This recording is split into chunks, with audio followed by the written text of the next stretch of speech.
I said, "Don't touch him, you're filthy." She didn't even raise her voice. She just spat it out like I was a dog in the street. One hand wrapped tightly around the baby, the other jabbing me in the collarbone as she stepped between me and the stroller. I hadn't even touched him. I was leaning in to fix the corner of the blanket. He looked cold, that's all. But apparently even that was too much. Caleb was beside her, close enough to hear everything. He didn't flinch, didn't speak, just looked at the floor like it was safer down there. I stood still for a beat. Then, too, the baby made a soft sound, something like a hiccup, and I stepped back. I didn't feel pain, not right away, just the weight of it, the shock, the knowing. This wasn't about the blanket or germs or postpartum stress. This had been coming 8 years ago. So they moved in because Caleb had lost his job and Britt had burned out. I made up the guest room, stocked the fridge, cooked every night, and when it turned from weeks to months, I said nothing. When they turned the master bedroom into theirs, I said nothing. When Brittany stopped working and started rearranging my kitchen without asking, I still said nothing. Now this. She called me filthy in my own house. I felt something cold settle in my chest, a kind of quiet that didn't shake. I looked at Caleb, still silent, still looking away, and I realized what it meant. Not just the words, the silence. He wasn't going to stand up for me. Not now. Maybe not ever. I walked out of the room, not because I was hurt, but because I knew I needed to think, to sit with what had just happened, to let the moment settle before I chose what came next. I shut the door to the laundry room behind me and leaned against it. The tiles were cool under my heels. The washing machine clicked in standby. I listened to the house, their voices muffled, the baby cooing, someone laughing, and I wondered when I'd stopped belonging here. The house was quiet that evening, but not in a peaceful way. It was the kind of quiet that follows something you can't undo, something sharp left hanging in the air. I moved through the rooms like a guest, careful not to make noise or disrupt. The master bedroom door was shut. Their voices inside were low, fast, a mix of shushing and whispering, probably about me. I brushed my teeth in the half bath, not the main one.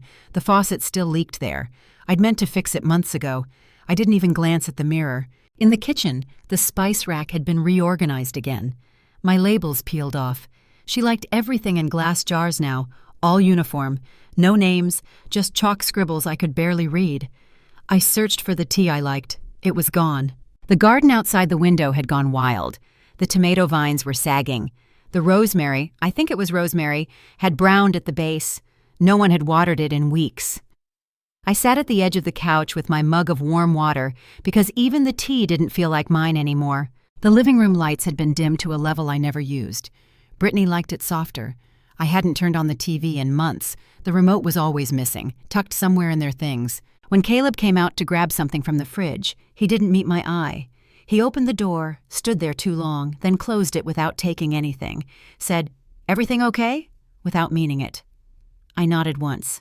He walked back to their room. Later, I heard her laugh, not cruel, just loud, too loud. She sounded like she lived here, like she belonged here.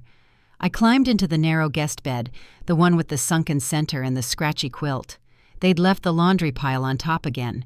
I folded it without thinking, and when I turned out the light, I realized I hadn't made a single decision in my own house in months. 8 years ago, I answered the phone in the middle of folding towels. Caleb's voice was flat. He'd been laid off again. Brittany was a few weeks pregnant and feeling overwhelmed. They were behind on rent. Their landlord was pressuring them. I didn't even hesitate. "Come home," I said. "There's space here. Stay as long as you need." I meant it. I really did. They moved in that weekend. I cleared out the master bedroom and deep cleaned the carpets. I stocked the fridge with almond milk and the cereal Britt liked. She lost the baby 2 weeks later. It was quiet grief, but it lingered. I tried to give them space, tried to be useful. Caleb said he needed time to figure out his next move. I nodded. Brittany said she was burned out from office politics and would look for something remote. I believed her. Months passed, then years. They took over the house, little by little. First the laundry schedule, then the kitchen, then the thermostat settings. Brittany had strong opinions about air quality and noise levels in food storage. Caleb was always in the middle of launching something, an online course, a podcast, a resale business. I didn't push. I didn't ask for rent. I told myself I was being patient, supportive. Every time I thought of setting a boundary, I pictured that first phone call, how small Caleb's voice had sounded, how tired. And now I was being told I couldn't touch my own grandchild because of my age, because of health concerns, as if years of neonatal care meant nothing, as if my hands, which once held her when she sobbed on my couch, were suddenly too dirty for her child. I ran my finger along the edge of the kitchen counter that night, noticing the scratches from where she'd shoved the toaster too close. This was still my house, my floor, my ceiling, but the walls didn't echo my footsteps anymore. The next morning, I opened the mail and saw a new electric bill, triple the usual. That's when I went looking for last month's bill in the filing drawer. The filing drawer groaned when I pulled it open. I expected envelopes and overdue circulars, not betrayal printed on clean white paper. The lease agreement sat on top like it had been waiting. My name typed at the top, their names underneath. A monthly rent value listed, low, symbolic, almost laughable. A tenancy start date from 2 months ago. At the bottom, my signature. Except it wasn't mine. Not really. It looked like my handwriting at a glance. Same slant, same loops, but too smooth, too studied. A copy, not a memory. My throat tightened. I set the paper on the table like it might burn through the wood. They weren't asking anymore. They were documenting ownership of my space.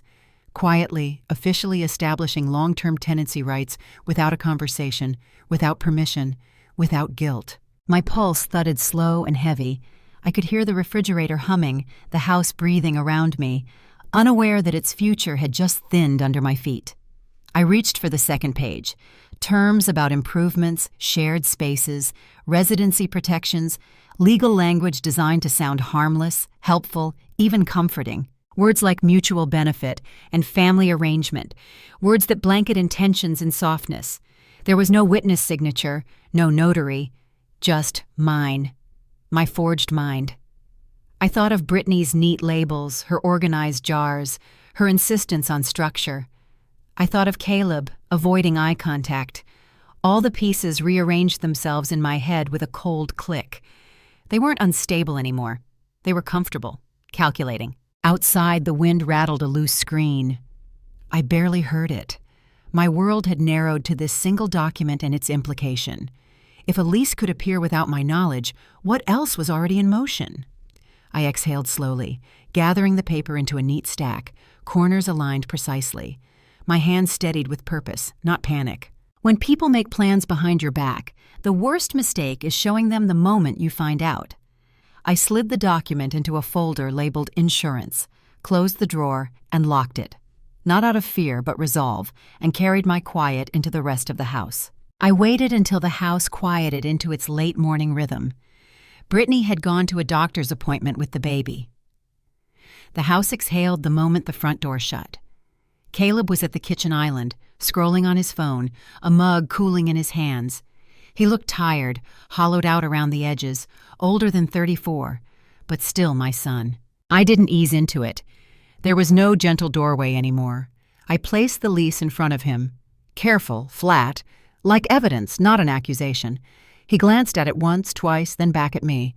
No reaction, no color rising to his face, just a stagnant pause. Finally, "It's just to keep things clear, Mom." "Clear?" The word tasted metallic in the air. "Clear for who?" I asked. He exhaled, rubbed the back of his neck. "Britt said it's safer legally, you know, in case anything happens." "In case anything happens to me," he meant. I searched his eyes for shame, hesitation, even annoyance, anything human. There was only scripting, rehearsed phrasing, delegated guilt. "The boy I raised," I said quietly, "would have burned this paper before bringing it through that door." His jaw tightened, not defense, recognition, the worst kind. He waited for me to soften, to justify his helplessness. When I didn't, he looked smaller, not contrite, just exposed. "She handles that stuff," he said. Handles, not discusses, not we agreed, handles. I nodded once, slow, not forgiveness, filing. The washing machine ticked through a cycle behind me, one small click after another, predictable, honest, unlike the silence between us. "I didn't sign it," I said. He blinked, but before he could respond, the front door lock turned. The unmistakable sound of Brittany returning. Keys a little too loud, footsteps a little too sure. The air shifted again, pressure changing with her presence. And something in me hardened along the edges, smoothing into clarity rather than hesitation, readying itself for what came next. I unlocked the old fireproof box in my closet, with hands that felt far steadier than my pulse. Inside were the things I never expected to need as ammunition: house deed, mortgage paperwork, insurance, and a small envelope of documents my late husband insisted we never discard. The deed sat exactly where it always had. My name. No additions, no transfers, no shared ownership. Just mine. Relief brushed past me, light but fleeting, because if a lease could be forged, so could anything else. That night, after the hallway lights dimmed and the house sank into its artificial quiet, I opened the security app on my phone. The camera in the study had been mounted years ago, intended for stolen packages, nothing more dramatic than porch theft. Footage from 2 months ago loaded in grainy color. There she was, Brittany, sliding into my office chair like she belonged at the center of the world. She flipped open my desk lamp, shoulders relaxed, movements efficient, rehearsed. The house was sleeping. She was wide awake in intention. She placed the lease on the blotter, smoothed it once with her palm, picked up my pen from the ceramic cup, and began to write. My signature, the slant, the pressure, the tiny upward hook at the M, even the pause between first and last name. She replicated hesitation, studied authenticity like it was a craft she practiced in secret. She finished, held the page up, inspected it, then nodded with quiet satisfaction. No flinch, no doubt, no guilt. I felt something colder than betrayal, precision, purpose. She'd waited until the house trusted her silence, until my patterns were predictable, until Caleb was conditioned to neutrality and I was conditioned to compliance. I closed the footage before the end. I didn't need to see more. The truth wasn't loud. It didn't need to be. It whispered with details, and the quieter it was, the sharper it cut. When someone perfects your signature, they aren't borrowing your life. They're practicing how to take it. I didn't say a word that morning. I let the coffee percolate while the printer hummed steadily beside me. 4 copies of the footage, one for the lawyer, one for the lockbox, one for my files, one just in case. I called the lawyer after lunch, gave him everything, dates, signatures, footage. He didn't sound surprised. Said he'd seen it before, just never so tidy. "You're ahead," he said. "Stay that way." I waited until dinner to speak. They were both in the kitchen, the baby asleep, a show playing softly in the background. I stood at the edge of the island and placed the manila envelope in front of them. "You have 72 hours to move out," I said. "After that, legal action begins." Brittany scoffed, like I'd asked her to leave a restaurant early. "You can't evict us, Laura. We've lived here long enough. It's basically ours. You gave us permission. Everyone knows that counts." Caleb didn't move, just stared at the envelope. I didn't reply. I opened the folder. Let the top page show a still image from the security footage, her face mid-signature. Her smile froze before her hand did. "You filmed me?" she said, suddenly quieter. "No," I answered. "You filmed yourself." She reached for the folder, but I slid it just out of reach. "You have 72 hours. She started to speak, some protest forming in her throat, but Caleb put a hand on her arm, a warning or a plea. I didn't care. I turned away before they could see the tremble in my fingers. Not from fear, from relief. I slept that night with a folded copy of the lease under my pillow, and in the morning I made a list of what I wanted back. They didn't say a word to me for 2 full days. No knock on my door, no hallway greetings. The house felt like a cracked egg, tense and leaking, but held together by thin shells of routine. Then on the 3rd morning the van showed up, unmarked, low to the ground, the kind of service you book when you don't want questions asked, just items removed. 2 men started hauling boxes through the front door, shoving open the screen with their hips. The boxes weren't labeled, some sagged at the bottom, one tore slightly, spilling out blankets and wires onto my welcome mat. Neither Brittany nor Caleb apologized. She wore sunglasses even inside, even when the hallway lights weren't on. He kept his eyes fixed on his phone or the floor. Not once did he meet mine. I stood in the doorway of the dining room, arms crossed, saying nothing. They took more than their things. They took the curtains from the guest room. Mine. They unplugged the lamp from my reading corner. I watched my side table disappear, the one with the scratch on the top from a wine glass Brittany once dropped, and blamed on me. I didn't stop them. Each item they took was something I'd already released in my mind. Let them carry it out. Let them pack it tight into a truck that sagged under the weight of entitlement. At one point, Brittany brushed past me with a mirror under her arm. She stopped just long enough to say, "I guess you got what you wanted." I didn't answer. Some statements aren't meant for dialogue, just exposure. By sunset, the van doors slammed. The driveway was quiet again. They stood at the threshold, Caleb holding the baby carrier without lifting it. I thought he might say goodbye. He didn't. The door clicked behind them. The silence came in waves. At first it was a relief. No doors slamming, no voices undercutting mine, no footsteps past midnight. But then came the kind of quiet that settled into the walls and made the floors creak like they missed someone. On the second morning, I found a sock under the edge of the couch, tiny, green, with a fraying cuff. I held it between my fingers for a long time before tucking it away in the same drawer that held the footage, the lease, the printouts. Not out of sentiment, just acknowledgement. I cleaned without rushing, rearranged the books the way I liked, opened windows, let the air change shape again. 3 days later, the doorbell rang. I wasn't expecting anyone. Caleb stood on the porch alone.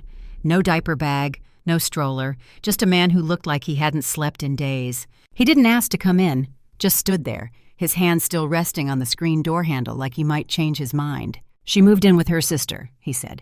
"Took the baby. I'm still at the hotel for now." I nodded once. He glanced past me into the hallway, the one that still had his height marks faintly penciled behind the closet door. "I just wanted to ask if I could come by sometimes," he said quietly. "Just to talk." His voice was thin, quieter than usual. Not rehearsed, not defensive, just unsure. I let the silence stretch between us. Not as punishment, just truth. I remembered the look on his face when Brittany shoved me. Not anger, not confusion, just vacancy. The kind of silence that isn't neutrality, but consent by omission. He shifted his weight from one foot to the other, waiting. I stepped aside and held the door open. Not wide, just enough. He walked in slowly, his footsteps soft against the rug we once picked out together at the outlet store, back when we used to share afternoons, not just roofs. And as he moved past me, I realized I didn't feel relief or regret, just a readiness for what might come next.